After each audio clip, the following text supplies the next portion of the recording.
നെപ്പോളിയൻ്റെ കഥയാണ്. Napoleon Bonaparte കുട്ടിക്കാലത്ത് സ്കൂളിൽ പോകുമ്പോൾ ഒരു ആൽമര ചുവട്ടിൽ ഒരാൾക്കൂട്ടം കണ്ടു.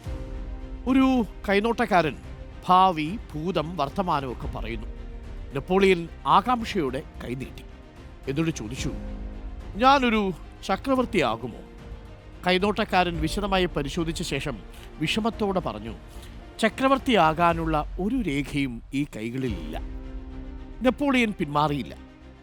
തൊട്ടടുത്തിരുന്ന് ചെറിയ കത്തി കൊണ്ട് കൈവെള്ളയിൽ വരഞ്ഞിട്ട് ചോദിച്ചു, ഈ വര കൊണ്ട് ഞാൻ ചക്രവർത്തിയാകുമോ? കൈനോട്ടക്കാരൻ പറഞ്ഞു, ലോകത്തിൽ ഒരു ശക്തിക്കും നീ ചക്രവർത്തിയാകുന്നത് തടയാനാകില്ല.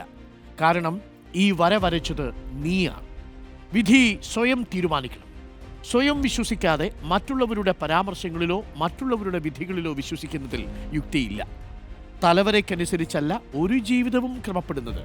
വരയില്ലെങ്കിൽ സ്വന്തമായിട്ട് അങ്ങോട്ട് വരയ്ക്കണം. കൈരേഖയാണ് ജീവിതം തീരുമാനിക്കുന്നതെങ്കിൽ കൈയില്ലാത്തവരെങ്ങനെ ജീവിതം കരുപിടിപ്പിക്കും? ഈ ചോദ്യം നിങ്ങൾ ചോദിച്ചിട്ടുണ്ടോ? ഇല്ലെങ്കിൽ നിങ്ങൾ ചോദിച്ചുകൊണ്ടേയിരിക്കണം. നിങ്ങളുടെ വര നിങ്ങൾ തന്നെ വരയ്ക്കണം. കാരണങ്ങൾക്കപ്പുറം കാര്യങ്ങൾ ചെയ്യുന്നവരാണ് കർമ്മശേഷിയുള്ളവർ. മറ്റുള്ളവർ ചൂണ്ടിക്കാണിക്കാവുന്ന പരിമിതികളല്ല, അവനവൻ്റെ ഉള്ളിലെ നിശ്ചയദാർഢ്യമാണ് ജീവിതത്തിന് വിലയിടേണ്ടത്.